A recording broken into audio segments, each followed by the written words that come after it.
stay here and give her your full, undivided attention because she's an amazing individual.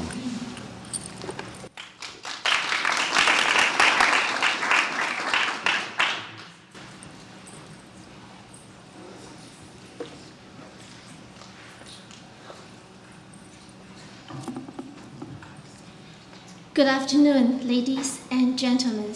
I am Crystal Chen, residing in Houston, Texas here. I have lived in the United States for over a decade now.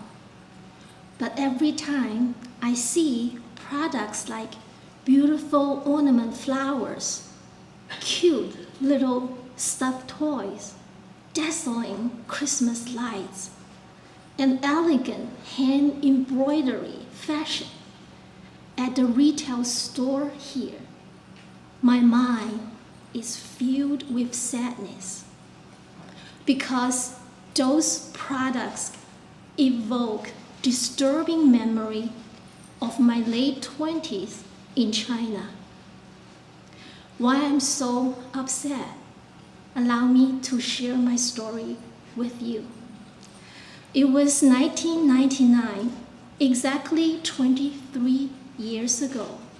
My mother and I had practiced the meditation and spiritual practice Falun Gong for several years.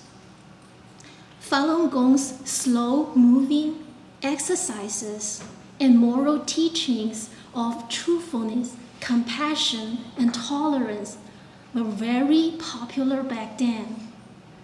There are meditation sites in parks all throughout China. State media and even government agencies had endorsed Falun Gong for its moral teachings and the proven health benefits. According to the government's own estimate, 70 to 100 million people practice Falun Gong in China in 1999. However, in July 1999, the Chinese Communist Party, also known as the CCP, launched a massive and violent campaign to eradicate Falun Gong because they perceived Falun Gong's popularity and independence as a threat to the party's power and control. After that, our lives turned completely upside down simply because we refused to give up our belief in Falun Gong. I lost my job. Our home was searched and our property was confiscated. My mother and I were both arrested multiple times and detained in various detention and brainwashing centers. We were also sent to a forced labor camp without any trial, where we were forced to have slave labor for up to 17 hours each day. Room 212 at Tianhe Detention Center in Guangzhou City, China, was where I first experienced slave labor. The room was less than 300 square feet. Yet, there were about 40 female inmates inside. There was only one water faucet and one toilet pit at the corner of the room without a divider. And you had to ask for permission to use them every single time. We assembled a massive number of ornament flowers, Christmas lights. These appalling conditions just make us crazy because the guard, if you cannot produce the quota they assign to us. By the deadline, you will be punished. Beatings, deprivation of food and sleep, prolonging detention times, etc. The CCP guards even incentivize other inmates to abuse the Falun Gong practitioners in exchange for an early release from prison.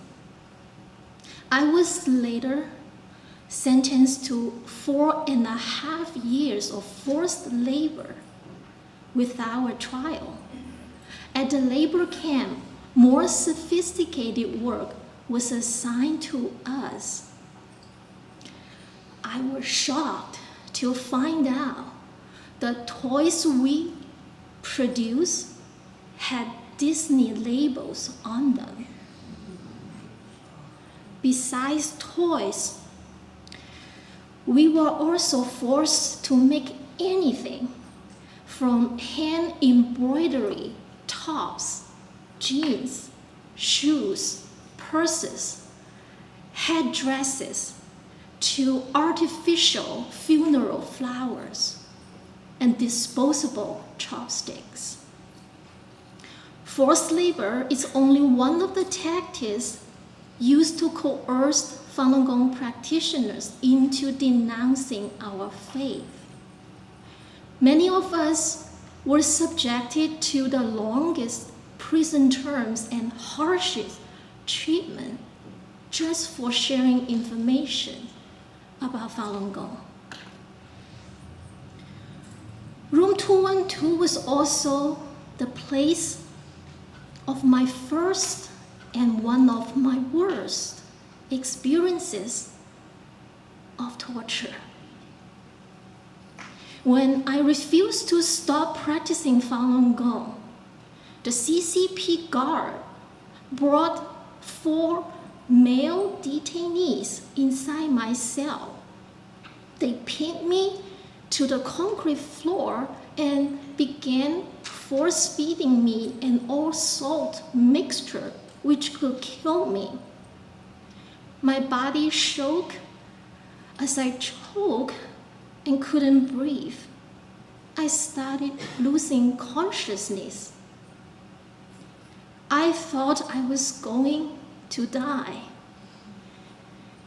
On the brink of death, I realized there is nothing I could do but turn to my belief. So I prayed to be saved.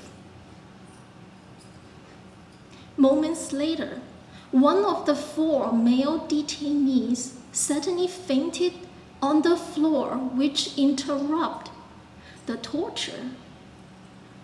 I vomited salt and blood for the following days and could not eat or talk. A couple of weeks later, at the same detention center, a male Falun Gong practitioner died after being force-fed in the same way. When I was held at another detention center in Hebei province, the CCP guard handcuffed me to a radiator pipe with my toes barely touching the ground. I was left there for 3 days. A police chief grabbed my body while I was hanging from the pipe. At another detention center, the CCP guard threatened to send me to a different location where I could be raped. I was thankfully spared that horror, but other women were not. I saw many women tortured in a horrible way just because they practice Falun Gong. My mother was tortured at the same labor camp. She was shot by electric batons in her armpits and inner thighs for nearly 2 hours until she fainted. The CCP guard even poured water on her body to make the shock more intense. She never recovered. In August 2006, she died after her release because of the persecution she suffered in custody. She was only 63. During my years in the forced labor camp, I was also medically tested several times, including 2 blood tests. Only Falun Gong practitioners in the labor camp were systematically blood tested and medically examined. In 2006, allegations that Falun Gong practitioners were killed to harvest their organ were first disclosed in the international community. I realized I almost become one of those victims. The tests I received in the labor camp were necessary to check on the blood type compatibility between the organ source and the transplant recipient. In 2004, I was temporarily released from the labor camp due to my fatal physical condition caused by torture. Later, I managed to escape China and was finally accepted into the United States as a United Nations refugee. I am grateful for the people who helped me to settle in the United States. It has made me feel that despite the human rights abuses I witnessed and experienced in China, there is still so much hope and love in the world.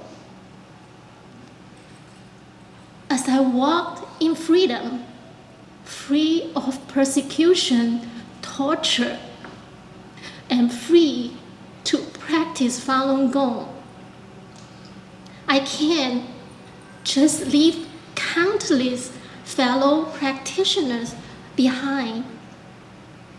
I ask you, kind and righteous Rotarians, to help stop the ongoing slave labor, persecution, and the heinous crime of the forced live organ harvesting in China. Thank you. Next, let me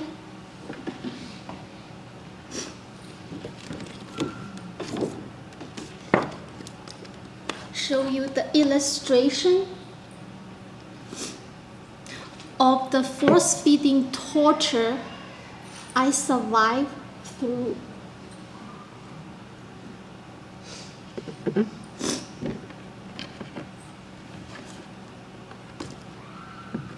This is another one that I was beating for up to 14 hours with my legs and arms tied up.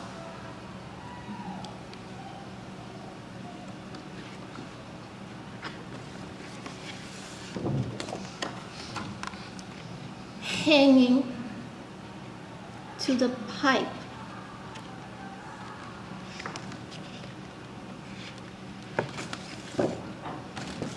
Handcuffed. Thank you again for letting me share my story with all of you. Thank you.